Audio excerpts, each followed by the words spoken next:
Le gouvernement camerounais vient d'octroyer 50 générateurs pour hémodialyse aux hôpitaux généraux des villes de Yaoundé et de Douala. Les plus importantes institutions sanitaires des deux principales villes économiques du Cameroun seront dotées chacune de 25 générateurs de dialyse autonomes munis de tensiomètres et de 25 fauteuils et tablettes de dialyse. Pour rappel, depuis la mi-juillet, plusieurs patients ont manifesté leur colère devant les 10 centres de santé, décriant une pénurie de kits. Les besoins sont estimés à 75 000 kits par an au minimum.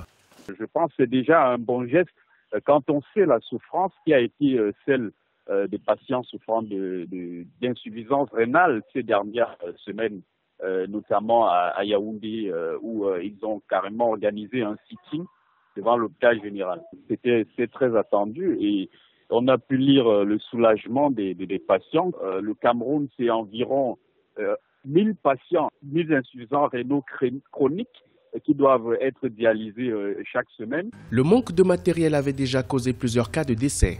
Les différents centres d'hémodialyse du Cameroun ne disposent que de 79 générateurs pour un peu plus de 750 malades chroniques. Selon les chiffres officiels, 14% de la population camerounaise souffre d'insuffisance rénale.